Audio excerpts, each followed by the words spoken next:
And we are doing module 5. Gosh, already. Oh, darn, one more. Try to check the waiting room. I'm getting like a delay. And I think I kicked somebody out on accident. So I hope they try to come back in.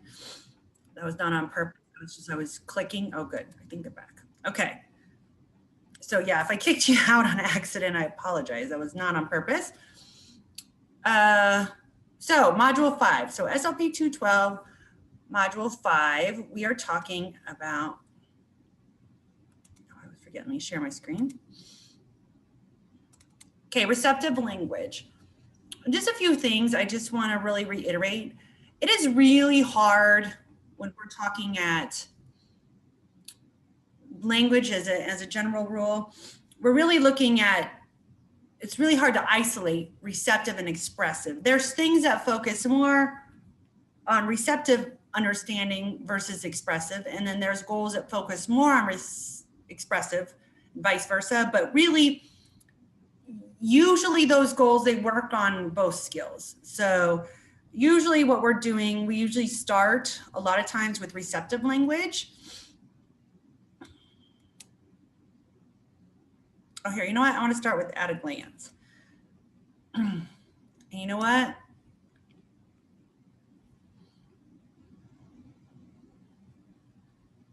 Okay, last week I think we had a couple that wouldn't post. I wonder if this is the one I have to repost to. Okay, so when is there a receptive language difficulty? Here's the challenge that I have with this. A lot of times when we're seeing some of these difficulty, there could be other reasons, not just receptive language.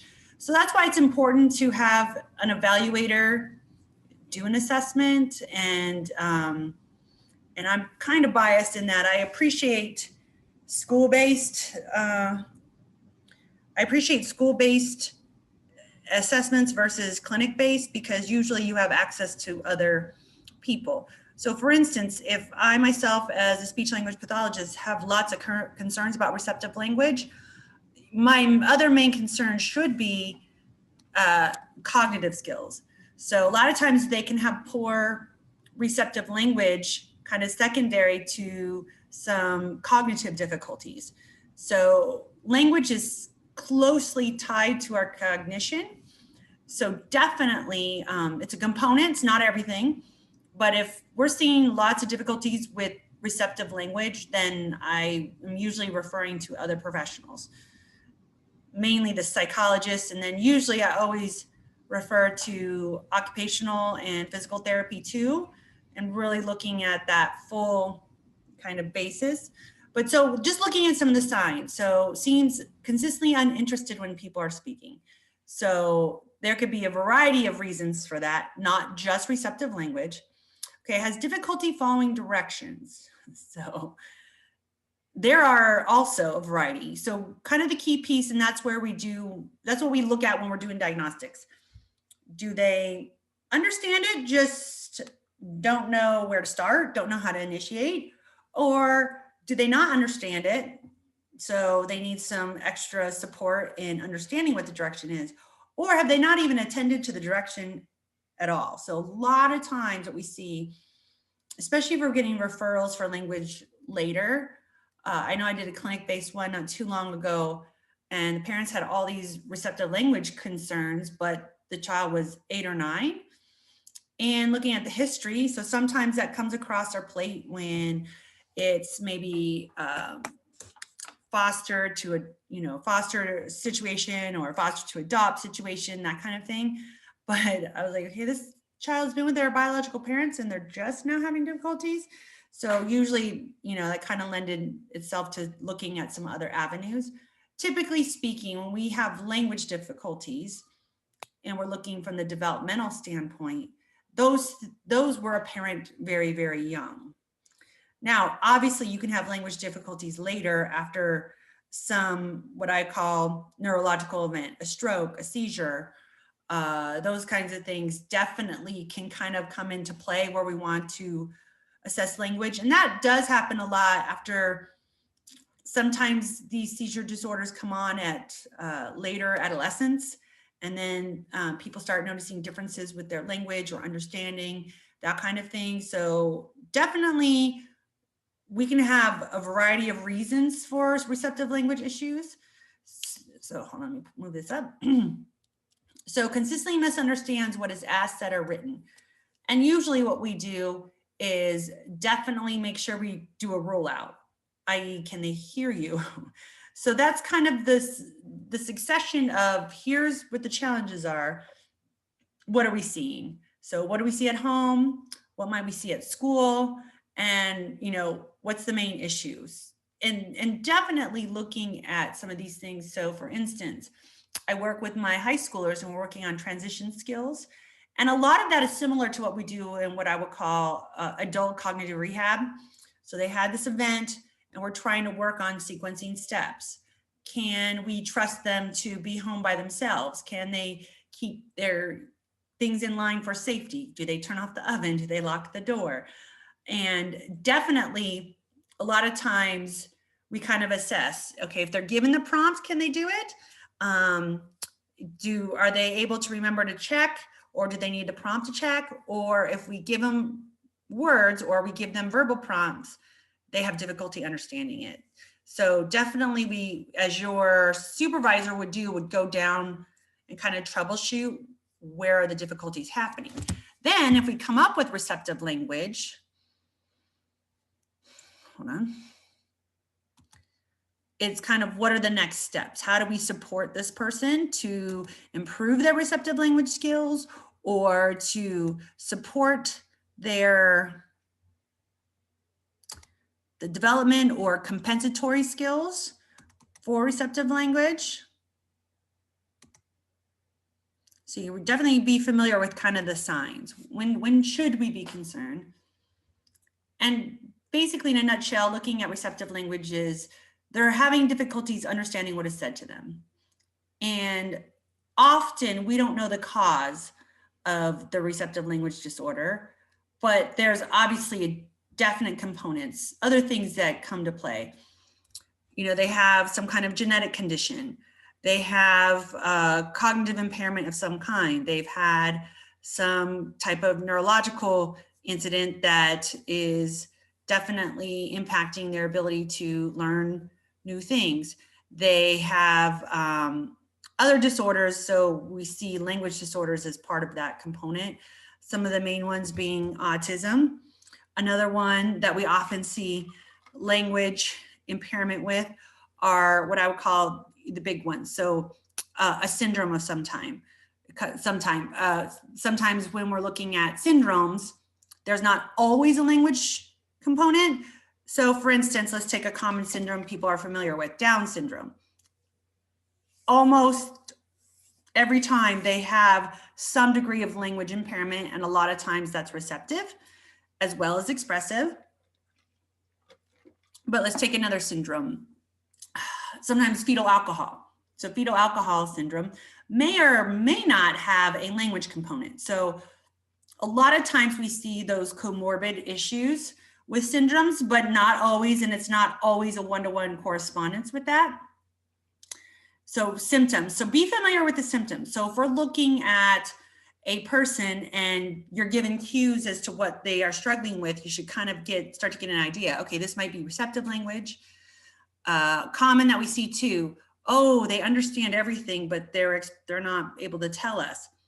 Okay, how do they demonstrate understanding? So a lot of times when we are really targeting receptive language, but they have limited expressive language, we have to kind of come up with a modality for them to show us what they know.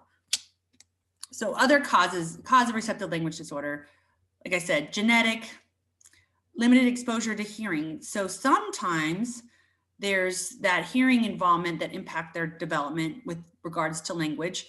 They're not able to hear the language, or they hear it intermittently. So the other part I feel like is really under, I don't want to say it's underdiagnosed, that's not really true, but the long-term effects, so reoccurring ear infections. I'm a big proponent of tubes and tubes right away. I'm a big proponent of tonsils and adenoids coming out as soon as we see kind of that pattern. So some kids, they don't have issues with, reoccurring ear infections. They might be more susceptible to other respiratory things. But some kids just, it's like they can't keep off antibiotics, or they constantly have ear infections. And then what I see is, I look at somebody and they'll report by the time they're 3 or 4, oh, they've had 5 or 6. Okay, well, that's what we just know of. A lot of times they might not have infection, they might not have inflammation, but they have fluid in the ear. So even if it's not what we would call ear infection, I would call it more of an ear compromised. And a lot of times it's more about not hearing sensitivity. So hearing sensitivity is just being able to hear the sound. It's more about their hearing acuity. And the acuity piece is differentiation of sounds and hearing those subtle differences. I have a little boy right now, and oh, he's adorable. He's just precious. I really enjoy working with him. And he's had a long history. I mean, his mom said it seemed like they were almost a whole year on antibiotics for his ears.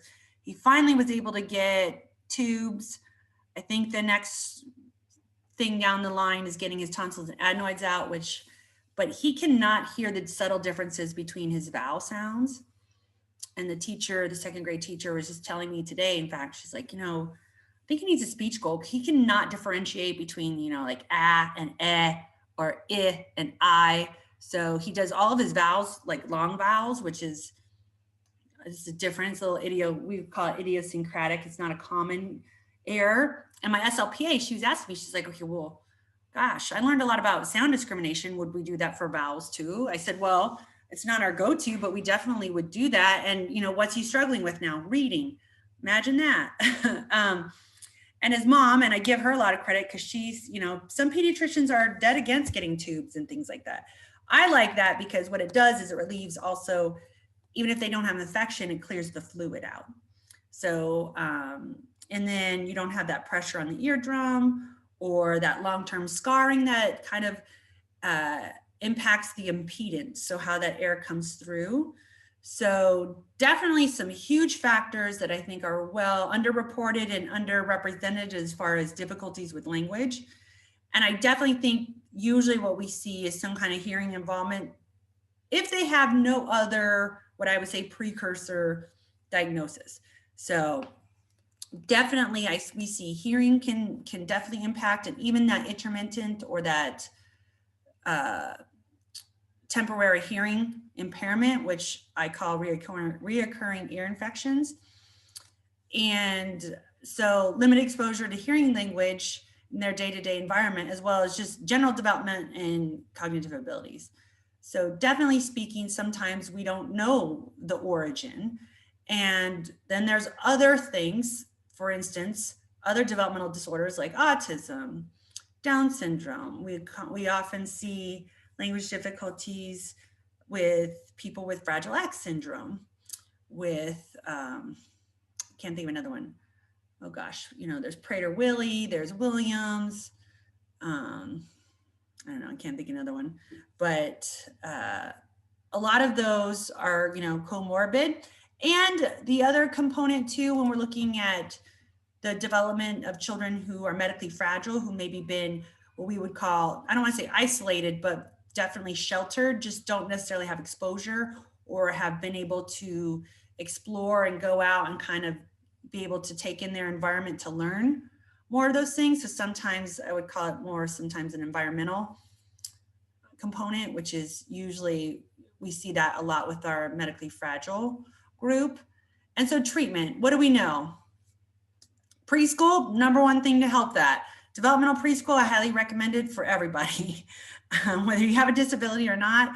Really, really, really helpful. Preschool, I think, is essential to help get some of those building blocks.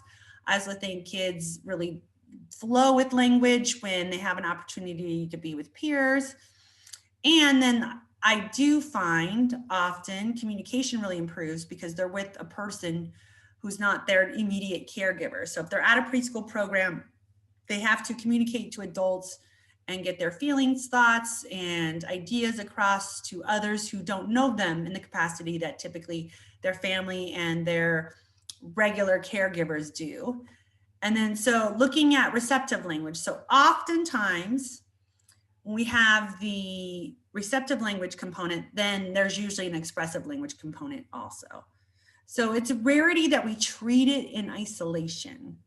So, and then you could look at kind of the symptoms of expressive language. But again, a lot of times difficulties. So let me give you one. Relying on stock standard phrases.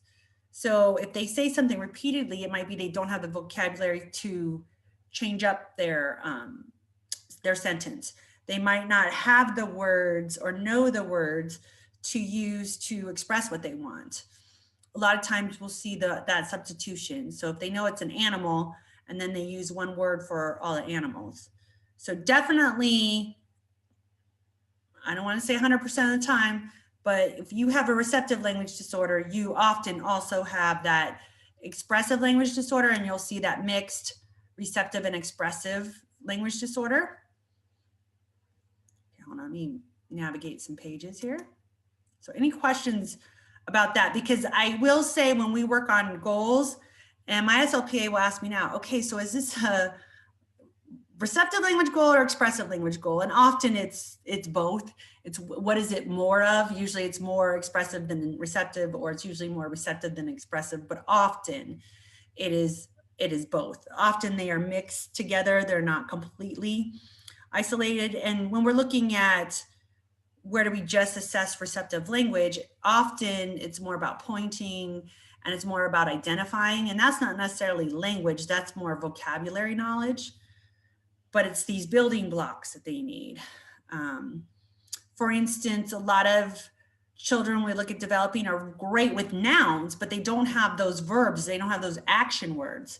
So that's why I've been really focusing, because I do think parents reinforce a lot of nouns. Look, what's that? You know, here's your Legos, here's your teddy bear. I feel like as in a society, we do a fairly good job of reinforcing those nouns, but they really struggle with the verbs, the actions of it. Oh, you know, you say orange, I might have one idea, but they're thinking orange juice, but they don't have that word for juice. But if they say drink orange, I have a better idea of what they're wanting versus just orange. And then, so I really like to focus on verbs too, because what we see is usually a big jump in language. And always people are reinforcing labels of things, but I don't think we always label the actions versus what the nouns. So a lot of times we'll see just kind of what I call dysfunctional language. They've got lots of vocabulary, but not the ability to construct that word verbal sentence, or put the words, even if they put the words together, not necessarily in the right syntax or word order, you can start to understand some of those meanings. So that's, and again, when you're looking at goals and you're treating kids, definitely, let me move 1 second.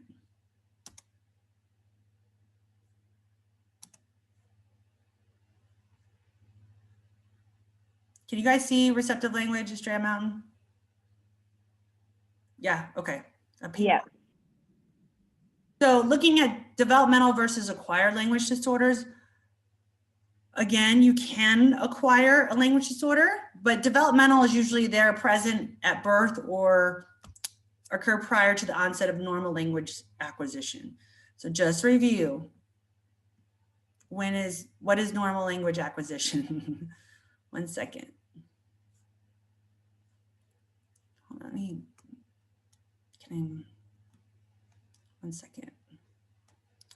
Let me go down all the way to the bottom here. There we go. I don't like how this one scrolls on Zoom. So, you know, acquired language disorders, it's after language has been developed. So there's something that happened that then kind of impacted their language skills. So language processing, here we go again with 80 different verbiage to say the same thing. Language processing is definitely a component of receptive language. Often you have to process the language in order to understand it. So it's kind of, they're by default related and almost the same thing. Language comprehension is understanding the language, and then language processing, it's kind of the ability to attach meaning to the language. But to me, that's also receptive language. You can hear words. It's just like if you listen to a language you don't know, you can hear the words. You might even be able to repeat some of them. Doesn't mean that has any meaning to you. So you don't necessarily, you can, you know, reiterate or repeat stuff, but it doesn't have meaning for you if you don't know the language. So to me, I kind of view those the same. Although I do think people need processing time. I think the ability to process the language, it's more about that when we talk about processing difficulties. It's usually those people who need a slower time or more time to process the language, so they're slower, I guess, in maybe responses or composing utterances to ask questions, that type of thing. So you can kind of look at that top-down model where we start kind of like, what's the whole meaning? And so there's some methodologies. I think every therapist uses a variety of things based on the client. So sometimes we start real specific and go forward, or we start more general and then scaffold it down. I think it really depends on the client and what we're seeing their strengths are. So semantics obviously is the meaning, and that's definitely kind of our first go-to. Definitely difficulties with vocabulary, word retrieval, that kind of thing. Morphology, structure of words, and that's where kind of we see those morphological endings, verb tenses, past, present, definitely those components of the words that pertain to meaning. Syntax, obviously, the word order, constructing a sentence, constructing things with a relative clause or negation, which sounds very ELA to me, or English. But I think SLPs work on that in a more functional approach versus the way maybe an English teacher would approach it. And then receptive language disorders. What are some of the goals? So here are just a handful of things you will find often in an IFP, an IFSP, or in outpatient rehab. So following directions, understanding the vocabulary, attending to a task, activity, or lesson. So people are saying, isn't that an attention task? Yes. And again, an occupational therapist might work on that. Even a physical therapist might work on that. And really, that's kind of the precursor. If you don't have attention to a task, it's why also too, you see a lot of comorbid ADHD and receptive language difficulties or language difficulties of a variety and people with ADHD, because they lack attention to a task or activity. That's where that learning takes place. So, and again, I can't stress enough, it is the building block for communication. You have no attention, you will seriously struggle with communication. So definitely those are comorbid. We see it quite a bit.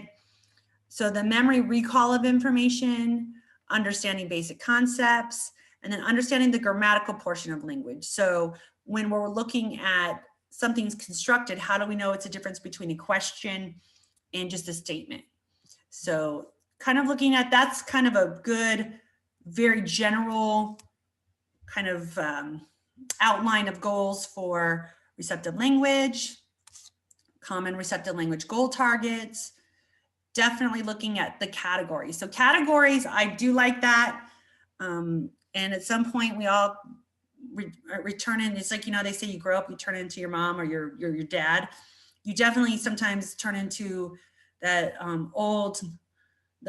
you know, this, and I call her Corella DeVille. That's what she looked like. My first supervisor I ever had. She was a scary looking woman, really. And, you know, every single IEP I got from her that I would have to follow would be categories. So she definitely worked on demonstrating understanding of basic concepts, being able to categorize items in, when I look at that goal, I understand it now where she comes from. It's for language organization. Where is that filed in your brain to access it and have that word retrieval skills? You know, identifying common household items. We see that in adult rehab as well as young developmental language disorders. We work on identifying common items that you use. That's really functional skill for many of our clients, young and old. And recall important details from information given. That can be academic, that can be functional, that's social, that can be a life skill. So definitely those are all things that, and some of that, someone's like, wasn't that working on memory? Yeah, well, memory is kind of that a component of receptive language, as well as accessing that information. It's like what you know, basically. So really, you don't ever have to decide what the goal target is. What the challenge becomes is if you feel like you're not able to target the goal as it's written, or provide enough opportunities to show mastery. So when you're working with your supervising SLP, so you're reading these goals, and just look at these 4 goals up here. You're working on this and you're saying, gosh, I feel like they're doing really well with multi-step directions. Okay, these are things they're familiar with. Can you give them an unfamiliar multi-step direction, and how do they do? So kind of working with your supervisor on how do you generalize it? How do you maybe kind of take this goal to the next step to see if they've really mastered it?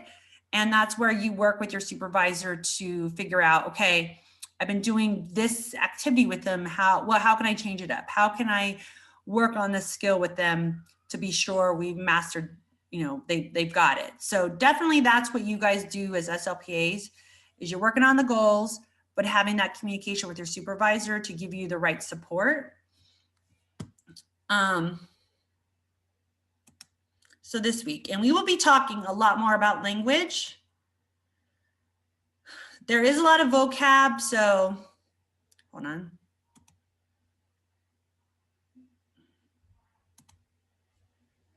Okay, so vocab, definitely review that. You will see all this vocabulary again, not just in this class, in others.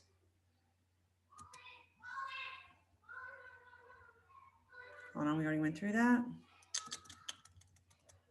Sorry, my kids are outside being really loud. Okay, so there's a receptive language observation, and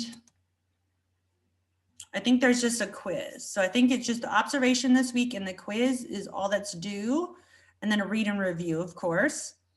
Yes, so receptive language quiz, a receptive language observation, and then a read and review summary.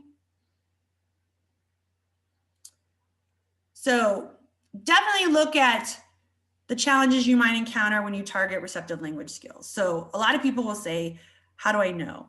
Well, again, how do you target language when they don't have it? So think about what might be the challenge. A lot of times, and I can just, give you guys a freebie here. A lot of times you don't know where to start. Where do you start with this client? Okay, we're working on, following directions. Okay, and that's where sometimes you look at the setting that you're in. Sometimes some of those environmental components are kind of answered for you. But when you're in, let's say, an outpatient clinic, okay, where do I start with this client? And a lot of times we start with what's relevant to the client, what's important to the client, or what's important to the family. So working with a young child, a lot of times we go, what does the family want their child to accomplish? What's the goal for them? A lot of times it's like, I just want to know what he wants to eat, or I wanted to know if he's hurt, if he's not feeling good, or can you tell me if his stomach hurts, that kind of thing. But sometimes what you see is what a family member or their family want for a young child is a lot of times the same for an adult who's now had an acquired language disorder, and you're doing the adult rehab with them. A lot of times those goals look the same. They're just presented at different levels. So when you look at multi-step directions, what you do with, say, a 10-year-old is different than what you do with a 50-year-old or a 60-year-old or 70-year-old for that matter. Is where do you start as far as the functionality of the goal? So a lot of times we look at the age, we look at the outcome that the family or the person themselves want, as well as how can you support this person to get them functioning as best as they can. So there's some things there that I think that can be challenging. What vocabulary do you work on? How do I target that in a session? So those are some things definitely, but if you look in your book too, it'll give you they give you some scenarios in there too. So that's really it this week. And again, there's no quote unquote right or wrong answer. There's just the best justification or things that you predict when you think about doing therapy. Okay, what's going to be the challenging part for you? Any other questions? What should we focus? Oh, sorry. Go ahead. Probably we're asking the I same think we're question. asking the same thing Okay. about should we focus on more the vocab for the quiz or just Oh, all around? there is some vocab. Oh gosh, I changed up this one a little while ago. I would say this, you do need to know the vocabulary for sure and be familiar with what might a receptive language goal be targeting? What components of receptive language? So when we look at those semantics, morphology, syntax, how does that relate to receptive language? So a lot of times it's precursor skills. Do they have the vocabulary? So kind of be familiar with what a receptive language goal might look like, what might be a goal target, as well as the vocabulary. So a lot of times we try to synthesize that information all together. Or I hope I'm helping you synthesize that information all together. And I have to tell you guys, if this seems like foreign, or maybe some people are like, well, this is kind of common sense. But when you work with a language impaired person, and I don't know if any of you have older family members, if you've ever had a phone conversation or FaceTime chat, or you're texting with them and you're asking them a question and they're not responding to I just had this situation with my mom earlier. I said, oh my gosh, Mom, did you have a stroke this weekend? Like I asked her a question 3 times and she was not answering me correctly. Or I'm like, did she not understand the question? I reread my text. So think about when you've had a communication issue, what are some of the things you need to address? How do I break it down?